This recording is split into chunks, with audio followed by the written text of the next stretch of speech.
So yun, isang magandang umaga sa ating lahat. Kamusta na kayo? Ano, mahaba-haba ang ating bakasyon. Ano, well actually hindi naman talaga tayo bakasyon.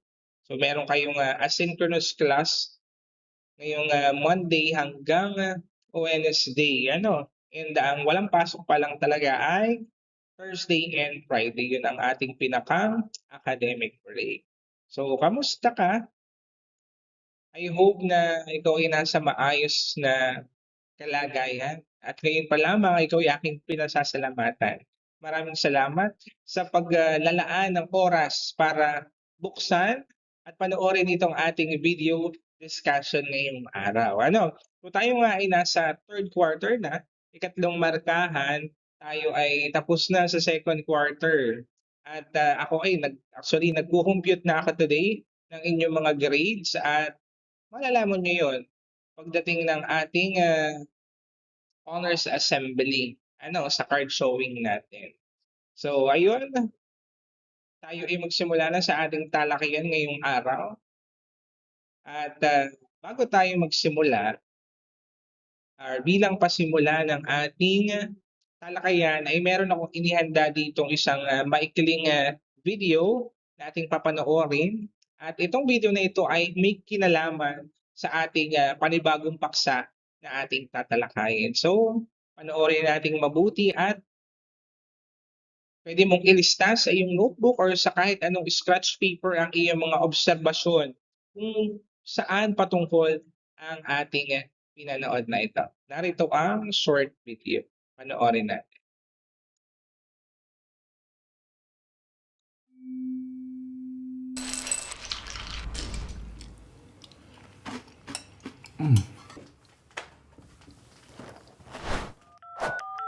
This cereal is delicious. Thank you. Thank you.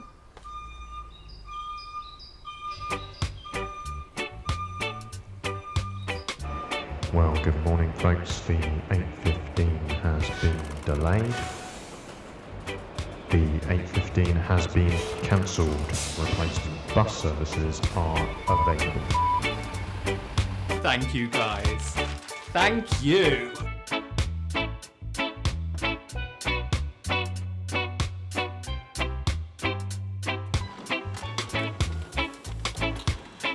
Come on, give me five.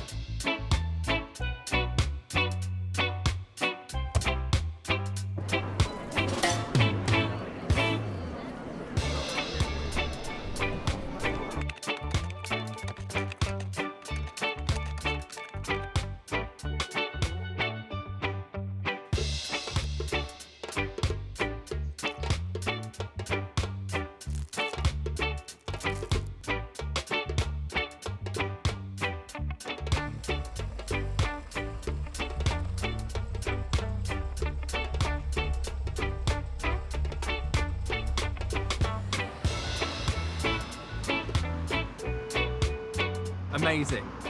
Great driving.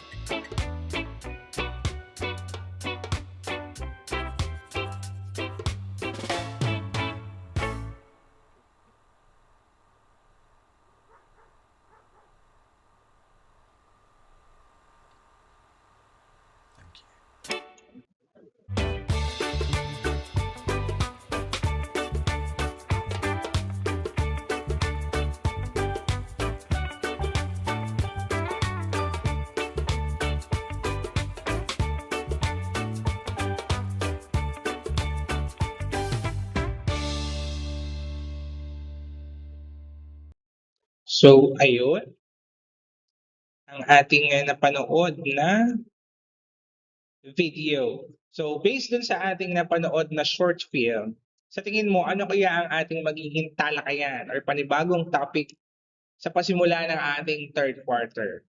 Okay? Anong iyong obserbasyon? I think tama ang iyong mga nasa isipan. Ano, ito yung patungkol sa pakikipagkapwa-tao pa rin. Naroon yung kanyang kabutihan na pinapakita sa mga tao. At mapapansin natin siya ay laging masaya sa kanyang araw-araw na ginagawa.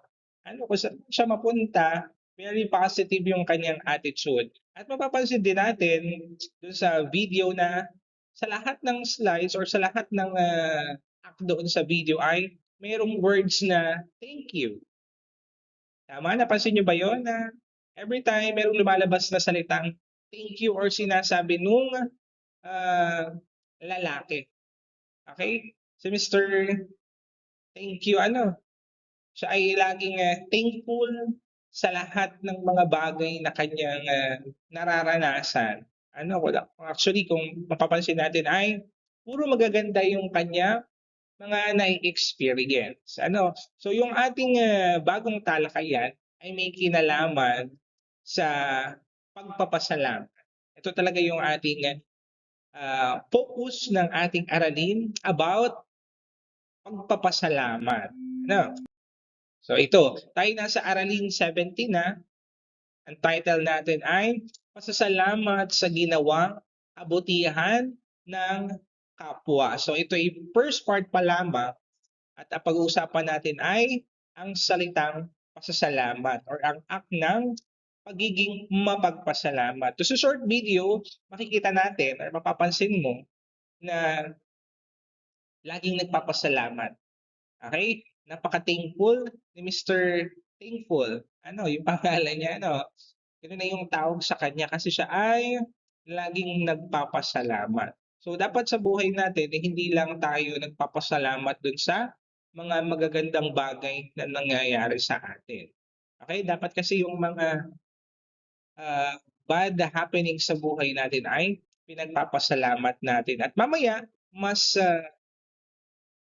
tatalakayin natin or mas pag-uusapan natin kung bakit ba dapat magpasalamat din tayo sa mga bagay na hindi magagandang nangyayari sa atin. Okay? So magpatuloy tayo. Pag sinabi natin salamat, ayan. At bago pala yun, ito ang ating kasanayan sa pagkatuto na kailangan nating ma-meet sa araling ito. Ito yung ating objectives. Una, makatukoy ng sariling pamamaraan na nagpapakita ng pasasalamat sa kapwa. Pangalawa, makapagkukumpara ng mga katangian ng taong mapagpasalamat at hindi mapagpasalamat ng mga tao. At panghuli, makapagbahagi ng pamamaraan kung paano natin ipinapahayag ang pagiging mapagpasalamat sa bawat pagkakataon ng ating buhay. So, patuloy tayo. So, narito sa larawan, mapapansin natin, ito ay ilan lamang sa mga larawan na kinuha ko sa internet na nagpapakita ng pagtutulungan, pakikipagkapwa-tao. Yun ay natalakay na natin ng ating second quarter. At bilang resulta dun sa ginawang pagtulong sa atin ng kapwa ay dapat naroon yung ating pagpapasalamat. So imagine, ikaw ay tumulong sa isang tao at hindi ka man lamang nakarinig ng salitang salamat, thank you, or kahit yung two letters lamang na TY, diba? How would you feel? Parang tinulungan mo na nga siya tapos hindi ka na-appreciate. Parang nakakalungkot naman yun. Sa part mo na ikaw yung tumulong. So, let's define what is pasasalamat. Pag sinabi natin pasasalamat, ito ay nagmula sa salitang Ingles na gratitude. Okay? Mula sa salitang Latin din na gratus, na ibig sabihin ay nakakalugod. Gratia or gracia, na ang ibig sabihin ay pagtatangi or kabutihan. At gratis, na ang ibig sabihin ay libre or walang bayad. So dapat yung pagiging mapagpasalamat ay it should come naturally. Dapat ito yung natural na makikita sa atin. Natural dapat natin itong response or tugon every time na tayo ay tinutulungan ng ating kapwa. Kapag tumulong tayo, dapat sila ay naroon yung response na mapagpasalamat. Okay? Pero napapaisip ka ngayon na, "Ay sir, paano po yun? May mga tao nga pong wala man laang utang na loob. Tinulungan ko na nga po, ay ako pa po ang lumabas na masama. Kinagalitan pa po ako." Or parang naiisip din natin dito, "Sir, siya nga po yung pinautang ko. Tapos nung sisingilin ko po ay siya pa ang galit." Ano, walang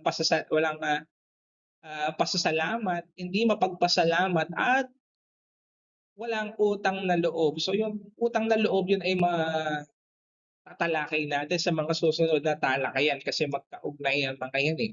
Siyempre, sa pasasalamat, dapat ay natin yung ating utang na loob at yun itatalakayin natin sa sunod.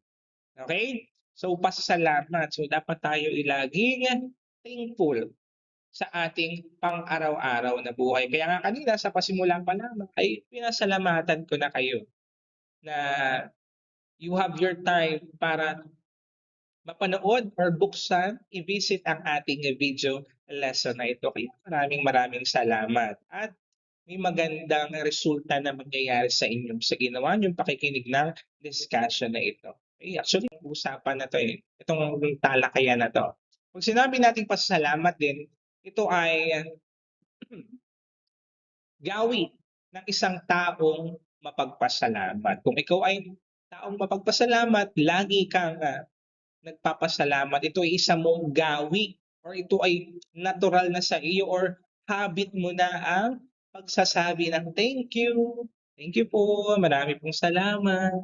Ano, kailangan ito ng patuloy na pagsasagawa. Hanggang sa ito ay maging isang bertud. Pag sinabi nating bertud, ito ay natural na sa iyo. Ano, kaya kailangan natin ng patuloy na pagsasagawa. Every time na tayo ay tinutulungan, dapat tayo ay nagpapasalamat. Okay? Kailangan natin ng patuloy na pagsasagawa or consistent dapat tayo sa pagsasabi ng pasasalamat. Tayo ay hindi dapat nagdedepende sa laki or liit ng bagay na ating nare-receive. For example, binigyan tayo ng pera or baon ng nanay natin. For example, mas malaki yung baon natin compare sa baon mo. So, still dapat tayo ay nagpapasalamat. Okay? Kasi baka iba kasi ng needs. Iba kayo ng needs ng ate mo at sa iyo. For example, college na yung ate mo tapos ikaw naman ay high school pa lang. So, kukunti pa yung gastos. So, dapat di rin natin iniisip yung mga ganong bagay. But still, dapat tayo ay mapagpasalamat. Okay? For example, wala man tayong pagkain. Or let's say, tuyo or kape lang ang ulam mo or itlog. Tapos hati-hati pa kayong buong pamilya. Dapat nagpapasalamat pa rin tayo. Ano, imagine, hindi lahat ng tao ay privileged. Hindi lahat nakakakain. Yung iba walang shelter. Imagine tayo, minsan tayo ay nagrereklamo pa. Nagrereklamo pa tayo sa mga bagay na meron tayo. We are not contented. Ano? So kailangan nating mapagpasalamat. So I just want to share, no? Ako ay high school pa lamang, elementary to high school, talagang hirap na hirap kami. Imagine, 2 pirasong itlog. Yes, 2 pirasong itlog, i-scramble namin yon. And then, papalaparin ko yun kapag pinirito ko sa kawali. Papalaparin ko yun. Para pag i-slice ko, medyo malapad. Pero napakanipis na nun. Yung 2 itlog na yun, before ay meal na namin ng aking pamilya. So hahatiin ko yun na parang pizza pie na talagang equal ang hati. Para kami ay, yung ulam namin, 2 pirasong itlog dahil sa hirap ng buhay. But during before, kami ay very thankful kasi ay meron kaming nakakain. So parang merong isang kwento na isang lalaki na habag sa kanyang sarili. Okay, so nasa taas siya ng puno, and then wala siyang makain. Wala na siyang makain. Ano, so ang kinakain niya yung mga dahon. For example, dahon ng bayabas, doon siya sa taas ng bayabas or kung ano man dahon. Kinakain niya yun. So lungkot na lungkot siya sa sarili niya at awang-awa na siya na wala siyang makain. So, habag na habag siya at pagdungaw niya sa baba, tungo niya, nakita niya yung isang tao din na nangangain din ng dahon. So, pareho silang kumakain ng dahon. Pero napansin niya, na-realize niya na mas mapalad siya. So, naging thankful siya. Bakit? Kasi yung tao na yun, ang kinakain, tuyong damo. Ay, tuyong damo. Tuyong dahon. Or kung ano mo yung mga damo-damo na yon.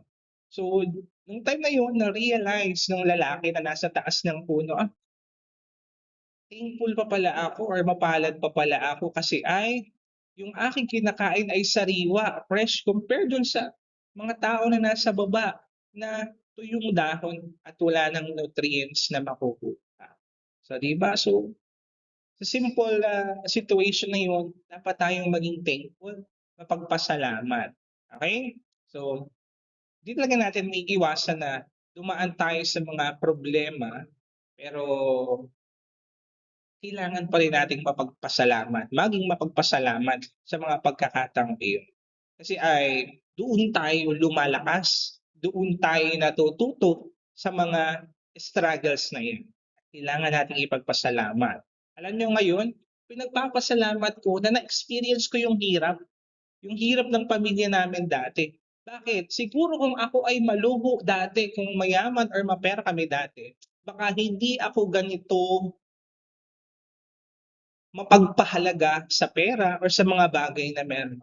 So yung mga mahirap na pinagdaanan ko dati ay pinagpapasalamat ko yung ngayon. Ngayon ko nakikita yung bunga ng aking ginawang pagsisikap din or pagiging thankful sa kung anong bagay na meron kami dati. Nagtiis kami at ngayon nakikita ko yung result. At sana ngayon na okay ka na or okay na ako, ay nandun pa rin yung pagpasalamat. Mas magpasalamat dapat tayo. At ano yung ginagawa ni Sir? Very thankful ako na ako ay, imagine ako isang teacher na dati ako ay talagang hirap na hirap. Talagang ako si Sir ay tumutulong sa bukid sa aking pamilya para kami ay para kami makaahon sa pang-araw-araw namin. So ako ay napatigil ng 4 na taon para mapatapos ng college yung aking ate. So nauna siya. Kaya na-late din ako ng pagpasok. So si Sir ay lahat ng bagay iginawa ko na pagkakaya sa bukid, lahat para may mabaon yung ate ko. At ako ay nagpapasalamat sa mga naranasan ko ngayon. So yun, kailangan nating maging mapagpasalamat. Alam ko naman na ngayon naiisip nyo yung mga bagay na inyong pinagpapasalamat. Ako sir ay nagpapasalamat sa Lord kasi naranasan ko po yun. Biniless po ako ni Lord sa mga bagay na iyon. So ayun, yung mga maganda yun at naiisip mo yung mga bagay na dapat mong ipagpasalamat at patuloy mong ipagpasalamat. Patuloy na magpasalamat para ito ay, again, maging isang bertud or maging natural sa atin. Okay? Kasi pag nakakasanayan natin, madadala na natin yan hanggang sa ating pagtanda. At ayon kay Santo Tomas de Aquino or kay St. Thomas Aquinas, meron daw 3 antas ng pasasalamat tayo. Una ay ang pagkilala sa kabutihang ginawa ng ating kapwa. So, bago tayo maging mapagpasalamat, dapat makilala natin yung kabutihang ginawa sa atin ng kapwa. Nakatulong pala yung sa akin. Akala ko ay hindi maganda or mali yung ginawa niya sa akin. Pero hindi pala. Natuto pala ako doon. For example, breakup. For example, breakup. Nag-break up kami, parang nakakalungkot. Pero hindi, meron kang lesson na matututunan doon. For example, ikaw ay napagalitan ng iyong magulang. Okay? Tapos ikaw ay tampong-tampo, hindi ka pinayagan sa outing. Okay? So, kahit masama yung pangyayari, but still, kailangan nating makita or makilala yung kabutihang ginawa sa atin. Okay? Kasi concern sa atin yung magulang natin, ayaw tayo mapahama. Kaya kailangan mo pagpasalamat yun. Okay? saka na dadating yung pangalawa, yung ating pagpapasalamat. At yung last part ay pagbabayad sa kabutihan na ginawa ng kapwa sa abot ng ating makakaya. So what will be your response doon sa ginawang pagtulong sa iyo ng kapwa mo? So kailangan nating magbayad ng kabutihan. Pag binato ka ng bato, dapat hindi bato yung ating ibabato pa rin. Dapat ay kabutihan. Dapat daigin natin ng mabuti ang masama. Okay? So hindi ibig sabihin, pag masama yung ginawa sa iyo, ay masama din yung gagawin mo. Hindi gano'n. Dapat pinapakita pa rin natin ang kabutihang asal. Okay? Para sila ay matuto din. Let's be a good example para sa ating kapwa. Okay? So ayon naman kay Susan Jeffers, na may akda ng practicing daily gratitude kaugnay ng pasasalamat, sabi niya, simulan ang kasanayan sa pagsasabi ng pasasalamat kahit 10 beses sa bawat araw. So magkaugnay din yan yung kay sa ating takal kanina sa mga unang slide na kailangan maging bertud na yung pagpapasalamat. Kailangan maging natural. At ayon nga kay Susan Jeffers, kahit 10 beses sa bawat araw, minimum of 10 times, 10 beses ka dapat makapagpasalamat. At much better kung more than 10 times na yung pagpasalamat sa lahat ng bagay na ating nai-experience. Okay? So ayon naman kay Aesop, gratitude is the sign of noble souls. Ano naman itong sinabi dito ni Aesop? Na gratitude is the sign of noble souls. So ako ay isang ayon din dito kay Aesop na ang pagpapasalamat ay tatak ng kabutihan. Okay? Kabutihang asal at tamang pag-uugali. So sabi nga ng iba, ito ay tatak ng tamang pagpapalaki ng magulang or yung tinatawag natin ito, yung good breeding. Okay? Sabi ko nga sa inyo last time, ang ating pag-uugali ay ito ay ating reflection. Reflection natin yun. Hindi lamang reflection natin, maging ating family background, pwedeng maging ganun yung pagtingin ng tao sa atin. So kung tayo ay taong mapagpasalamat, meaning to say, ang ating tahanan na pinagmulan ay isang environment na kung saan laging pinapractice ang pagpapasalamat. May pagpapasalamat sa mga bagay na mabubuti at masama man na inyong nararanasan. Okay? So, kailan ba natin madalas madinig ang salitang thank you or salamat? Salamat. Marahil ay sa mga sumusunod na pangyayari. So, una, tuwing dudulog sa hapagkainan. So, napakagandang practice natin. Ito minsan si Sir nakakalimutan, pero dapat natin itong gawin. Good thing kung tayo ay consistent na before our meal, tayo ay nagpe-pray, Lord, thank you po, bless this food that we are about to receive. Hindi po lahat or hindi po lagi ako nakaka-receive na ganitong blessing. I thank you, Lord, for this blessing.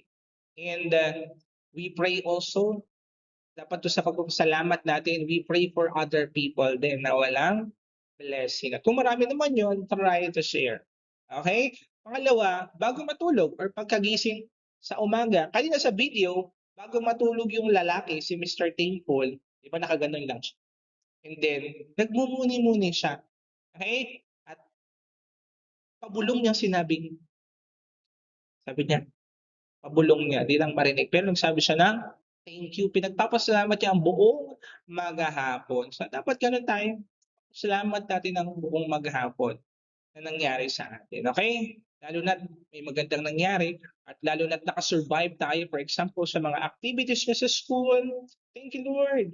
Salamat po. At ako po ay nakatapos sa aking activity. Salamat po at binigyan niyo ako ng wisdom at talinuhan para masagutan ko at maging creative ako dun sa aking activity or performance task man.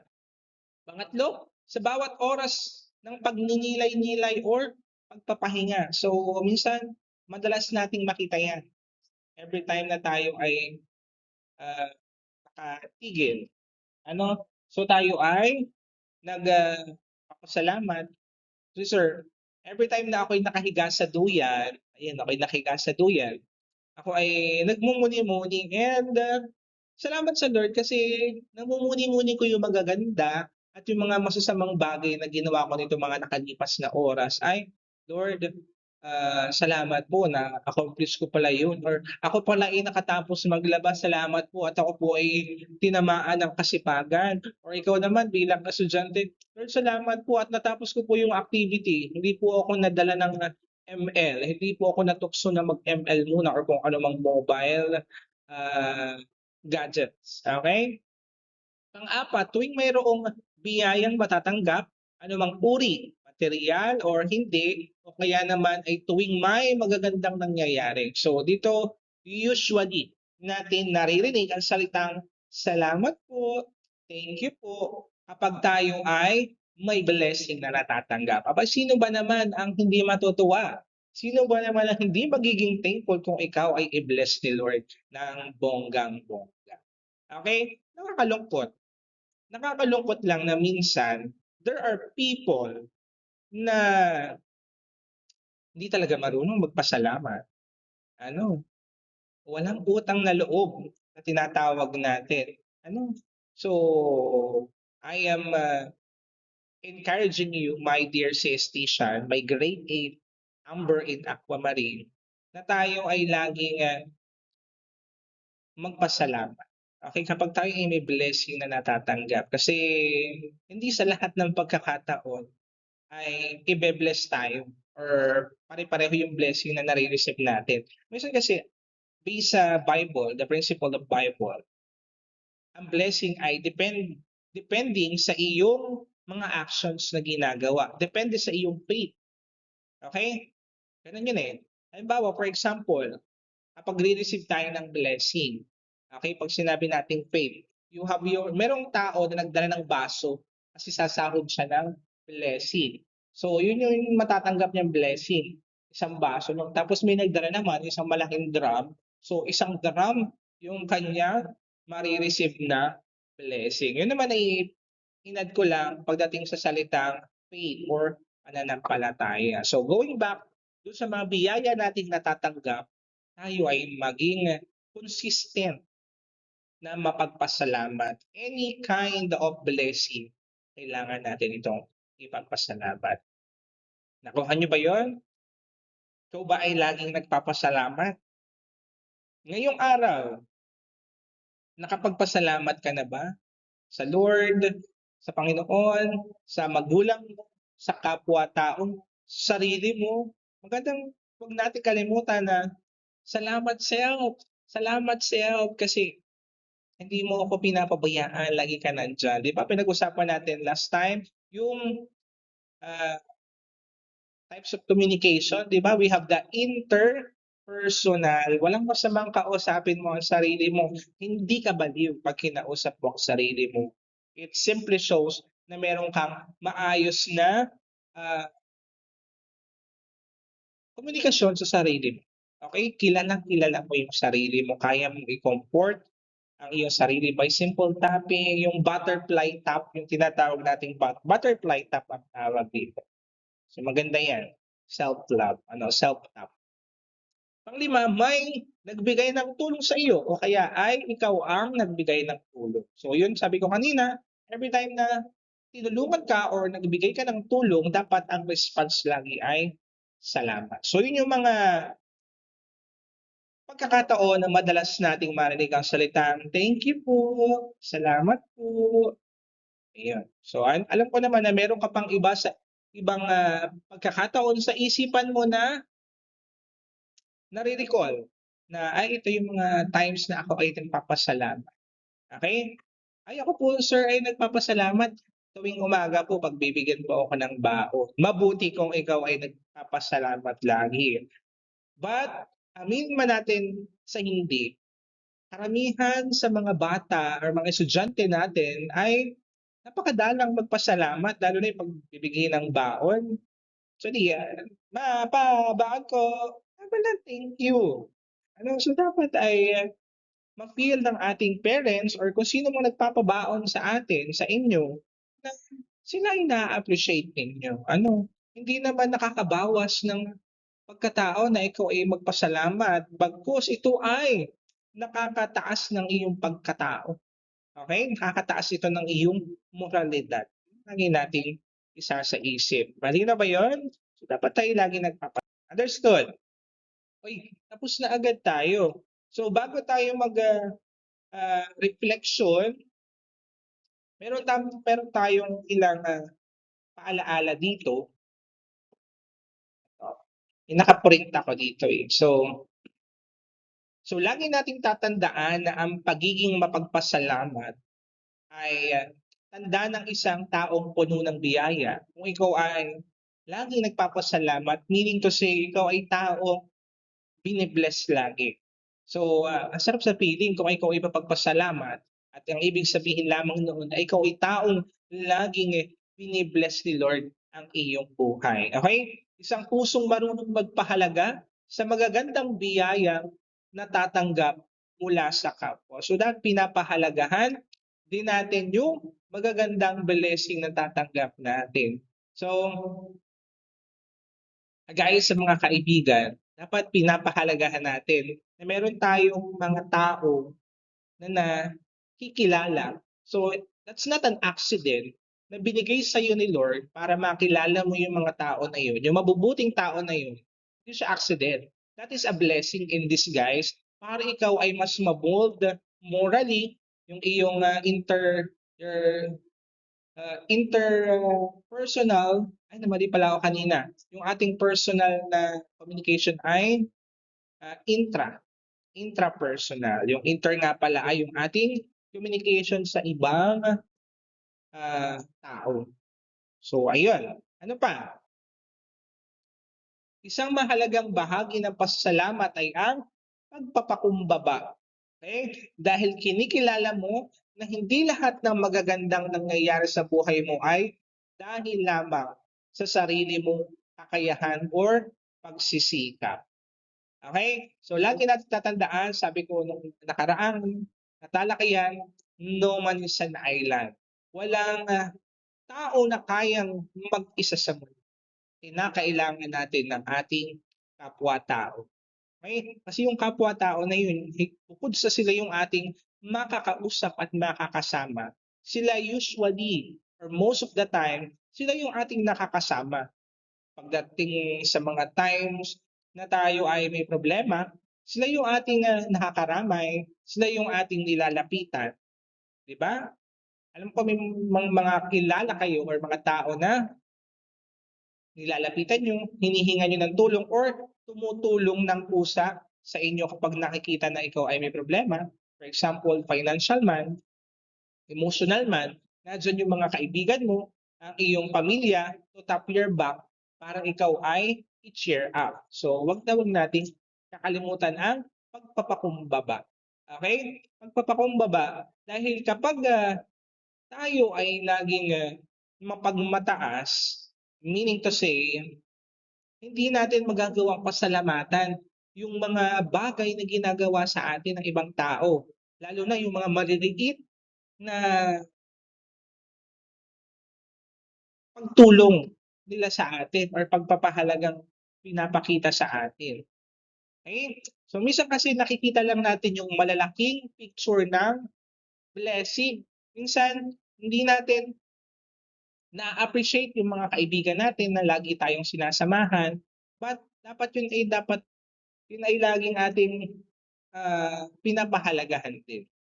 Yung mga kagaya ng pagising natin sa umaga, napakasimple. Kasi tapos nakakalimutan natin siya. Diba? Hindi natin siya magawang maipagpasalamat. Okay? So going back, medyo lumayo na tayo dun sa pagpapakumbaba. Bakit kailangan nating magpakumbaba? Siyempre, magiging mayabang tayo pag hindi tayo marunong magpakumbaba. Okay? Magiging boastful tayo sa English. English ng yabang. You are so boastful na. Okay? Kailangan natin ng kapakumbabaan. Okay?